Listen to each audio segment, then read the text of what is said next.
In the name of God who creates, redeems, and sustains us. Amen. Amen.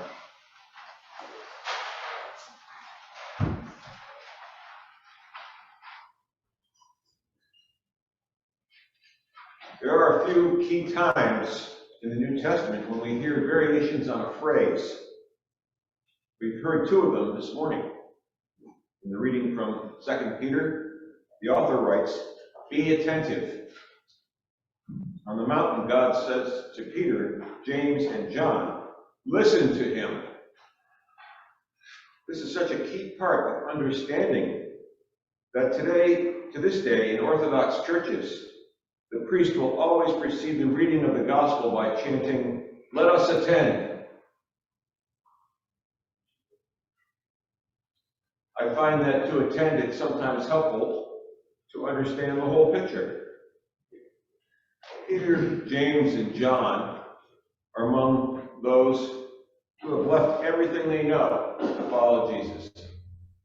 They left behind their fishing business, their boats and nets. They left their families behind, and they followed him.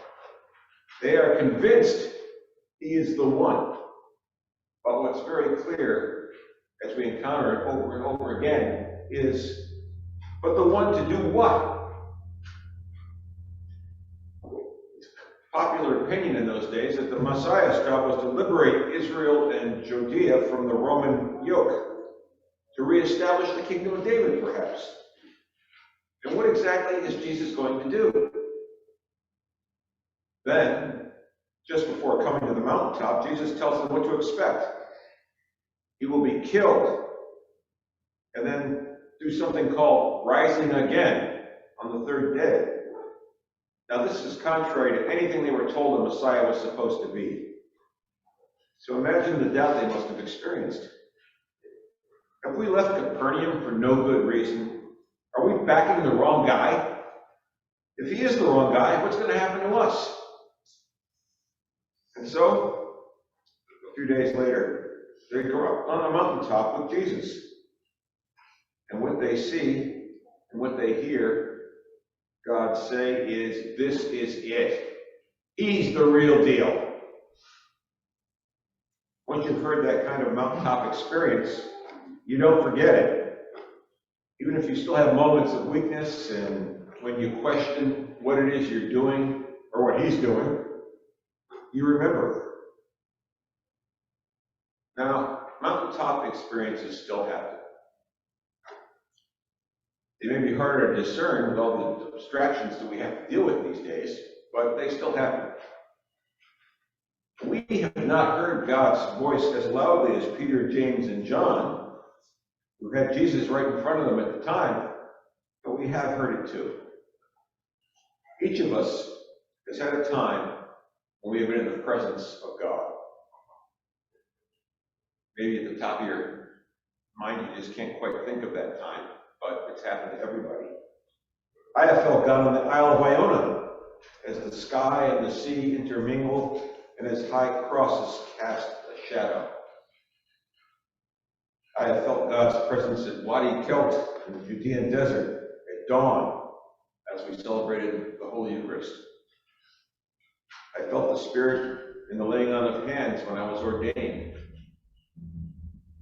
And I felt God's hand guiding me to each of the churches where I have served, including the 4 months I have spent with you. We each have been in God's presence, and each have felt the divine power. But unless we are looking for it, we may just plain have missed when it happened. Even Peter, James, and John, walking with Jesus and listening to him and watching him, seems to have dismissed it at times. If they did it, how much closer do we have to pay attention, not to miss it? It's a funny thing. In Israel today, there is a mountain, Mount Tabor, which is the official site of the Transfiguration. And it has a very good pedigree because it sits in the Jezreel Valley, one of the flattest places in the breadbasket of northern Israel. And it really towers high. And when you go there, you can't even drive up yourself, and you wouldn't dream of walking. There are taxis that are run by maniac drivers who pick you up at the bottom and take you up at least a dozen hairpin turns to the peak. And when you get there, the Franciscans have a monastery. They have a gift shop where you can get some really good espresso because these are Italian Franciscans. And then they have a church. In one of the gospel readings, you may have, but not this one that we're hearing today, heard that when Peter offers to build the dwellings for Jesus and Elijah and Moses, that he tells them, no, we must be on our way. But what's interesting is what the Franciscans did was they built a church. And they built one with a chapel for Elijah and a chapel for Moses. And it's a two-tiered church. You go in, and there's what you might call the dress circle. And underneath, there's 4 seats. And the one altar is halfway up at the same level you are when you come in.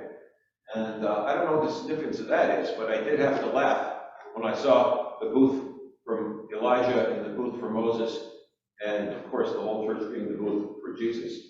Because no matter what Jesus tells you, people have a tendency to do the opposite.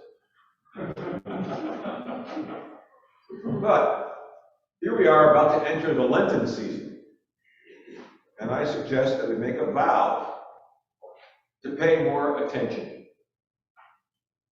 Look for God. Start with a sense of gratitude for blessings. Start by being thankful for things we take for granted, like sunrises and sunsets, for warmth in our homes and food on our table, for a community of people walking the same journey we're walking. That's you, all around, doing it together. Be thankful for a new rector and a time of new beginnings for Emmanuel Church. Make it a regular part of your daily prayer as you enter Lent.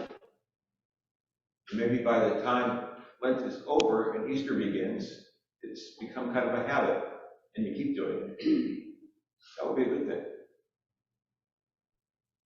We may not see Jesus in gleaming white with Elijah and Moses, but we know he is here.